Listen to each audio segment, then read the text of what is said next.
Bonjour, nous voilà sur les plateaux de Hidabout avec Myriam Etoudi. Alors aujourd'hui, j'ai décidé de vous parler de quelque chose que je pense qui nous touche à tous et à toutes. Je vous pose une question. D'après vous, quel est le niveau le plus élevé qu'une personne elle peut avoir dans sa vie de proximité avec Hachem? On a beaucoup entendu, par exemple, de plus manger, de manger, comme disait Rabbi Hanina ben Dosa, des charouvim, d'une semaine à l'autre. Rabbi Nachman, il avalait carrément la nourriture pour ne pas la ressentir. Enfin, toutes sortes de ce qu'on appelle des sigoufim, c'est-à-dire de se faire souffrir son corps pour pouvoir s'approcher d'Akadosh Baruch Hu, de pas dormir des jours et des nuits, les stapek bemoa, de se contenter de un tout petit peu. Et c'est vrai que, honnêtement, aujourd'hui, il y a encore des gens qui vivent de cette manière-là. Je leur tire mon chapeau, pas mon kitsouille de préférence, pas mon foulard, j'en ai besoin.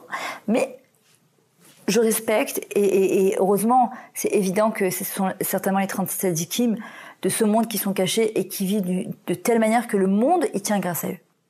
Maintenant, il faut comprendre que pas tout le monde est à ce niveau-là. On n'est pas tous et toutes à ce niveau-là. Et pas sûr que Hachem, il attende de nous d'arriver à ce niveau-là. Rabbi Nachman, après toutes les souffrances qu'il a eues dans sa petite vie de 37 ans, et en même temps, il a laissé des choses qui sont tellement incroyables. Il a dit à la fin, vous n'avez pas besoin de souffrir autant pour vous rapprocher d'Akadosh Baruch Hu. Il y a une autre manière de se rapprocher d'Hachem. Et vous savez quel est le niveau le plus grand, le plus élevé, ce que je leur ai enseigné au Maharantal, de sainteté.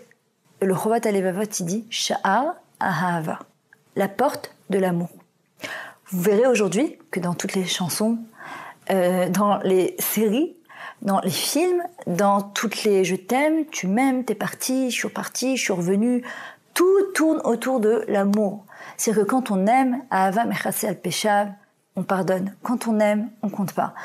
Comme on dit, l'amour en aveugle, il y en a qui disent cette horrible phrase, et le mariage on l'a vu. Après, ça peut être une bonne vue, hein. Qui a dit que c'était une mauvaise vue? Quand une personne, elle aime, elle est un peu aveuglée. Elle a envie de tout faire. Moi, ce que j'aimerais, Bezrat Hachem, elle veut que j'y arrive, mais en tout cas, ce que je voudrais partager avec vous, c'est que pourquoi je vois quand j'organise des conférences, on peut se retrouver 10, 20, 50, 100, on sait jamais. C'est vraiment du Mina Shemaim. Mais quand que Dieu préserve, il arrive quelque chose de grave dans une communauté, comme il s'est passé à Ramat Aviv avec la famille Ben Simon Kachem, il leur donne la consolation, et qu'on a organisé rapidement, elles ont organisé un cours très rapidement, au Hachem, on était très nombreuses. Et je leur disais, pourquoi attendre une catastrophe pour se mobiliser? Pourquoi attendre une catastrophe pour se rapprocher d'Hachem? Pourquoi on ne se rapprocherait pas d'Akadosh Baruch Hu quand tout va bien? Tu vas me dire, c'est plus difficile? Évidemment que c'est plus difficile. Quand on va bien, on le met de côté. Et quand ça va pas, alors on se rappelle qu'il y a que lui peut-être qui peut nous aider. Mais je vais vous dire, à chaque fois j'ai vu quand il y a eu la guerre en Israël, j'en ai passé 4 ici, les gens, comment ils se renforcent, la question c'est, est-ce qu'ils gardent et ils maintiennent ce rythme-là une fois que les choses elles passent? Est-ce que quand tous ces événements passent, ils maintiennent ce rythme-là? Et moi, ce que j'aurais voulu, surtout, c'est comprendre comment on peut arriver à donner un petit peu à Hachem, sans lui demander, par amour pour lui, et pas par peur. Vous savez, il y a 3 niveaux. Il y a la ira, la crainte. J'ai peur d'Hachem, j'ai peur de la punition, j'ai peur, il y a un Gan Eden, il y a un Gehinnom, il y a le paradis, il y a l'enfer. En plus, on nous l'a rabâché depuis qu'on était petite. Moi, je sais que ça m'a beaucoup aidé parce que ça m'a permis de pas faire de bêtises quand j'étais jeune. Mais à un moment, t'arrives, après, c'est du peace and love, Hachem il est bon, Hachem il est gentil, Hachem il est oups. Mais tu te rends compte que boum, tu t'éloignes. Puis le 3e niveau qui est le top, c'est Ava Mira, c'est j'aime tellement Hachem que j'ai pas envie de le décevoir. La même relation qu'on doit avoir entre des parents et des enfants. C'est moi ce que j'ai à mes enfants, ne faites pas des trucs derrière mon dos et que je ne sache pas. Vous avez fait quelque chose, venez m'en parler. Et ne faites pas parce que vous avez peur de moi. Je veux que, comme il dit Shlomo Ameler, les ma'an yeskel me'asomenu, quand vous serez tout seul, vieux, jeté dans un désert, n'importe où, en glace, vous rappellerez ce que je vous ai enseigné pour vous, pas pour moi. Et quand vous faites les choses, c'est par amour, parce que vous avez envie de me faire plaisir, et pas parce que vous avez peur de moi. Et la relation qu'on a avec Hachem, c'est pareil. Comment on arrive à ça? Le Chovat Alevavot, il pose la question, c'est le plus haut niveau de Gdusha, parce que quand tu aimes Hachem, t'as juste envie de lui faire plaisir. Regardez dans le schéma Israël, 3 fois par jour. Une personne, elle naît avec le schéma, elle décède avec le schéma Israël. Et tu aimeras Hachem. C'est quoi tu aimeras? Ça, on l'a compris. On va le répéter toute sa vie, tu aimeras, tu aimeras, tu aimeras. En vrai, Hachem, qu'est-ce qu'il nous dit? Ok, tu aimes. Qu'est-ce que tu es prête à faire pour moi? Quand tu dis, j'explique ça à mes calottes, à petite Marie que je prépare, je leur dis, quand tu me dis j'aime mon khatan ou j'aime mon mari, c'est quoi j'aime? C'est quoi pour toi aimer? Aimer, c'est une action. Si j'aime et c'est un stade passif, j'ai arrêté d'aimer. C'est qu'est-ce que je suis prête pour entretenir cet amour, pour donner à l'autre ce que lui a envie de recevoir et par moi ce que j'ai envie de recevoir ou ce que moi j'ai envie de lui donner. David Ameller nous enseigne la manière d'arriver à l'amour pour Akadosh Baruch Hu. 3 choses. Idbo des doutes, idbo nenut, idpalut. Idbo des doutes, le fait de s'isoler avec Hachem. Comment tu aimes une personne? Comment tu aimes ton mari ou ta femme ou tes enfants ou une bonne amie? Par la tikshorette, par la communication, quand tu parles avec elle, quand tu communiques avec elle. Même quand il y a des conflits. Moi, parfois, je parle avec Hachem, parfois je suis en colère, parfois je suis triste, parfois j'ai de la peine, parfois je suis angoissée, parfois je parle avec Hachem comme mon meilleur ami. Il me trahit pas, la ligne est ouverte 24h/24, il me donne mes réponses, il est là, il me soutient. On est des nains sur des épaules d'un géant dans notre génération. La idbodedou, de parler avec Hachem, c'est quelque chose d'incroyable. La idbonenut, c'est quoi l'idbonen? C'est observer autour de soi tout le monde, tout ce qui se passe. On peut regarder le Facebook et les WhatsApp et les Hadashot, les infos, et regarder tout ce qu'il y a de pire dans ce monde. Et se dire, comme je vois souvent, malheureusement dans le Facebook, les commentaires des gens, c'est ça qu'il y a un Dieu, c'est ça que Hachem il est gentil, c'est ça que Hachem il est plein de compassion, c'est une plaisanterie. Tu peux aussi regarder que, par exemple, moi j'ai une Kala qui m'a dit que toutes les salles de mariage, jusqu'au mois de novembre à Yerushalayim, déjà, elles sont quasiment pleines. Bouquet, c'est fini, il n'y a plus. Bar mitzvot, brit milot, bat mitzvot, mariage, tous les jours, Baruch Hashem, tous les jours, on a toujours des fenêtres. Il y a aussi des catastrophes, mais il y a toujours eu. Sauf qu'aujourd'hui, c'est international, donc on est au courant. Alors, c'est moi qui décide sur où j'ai posé mes yeux.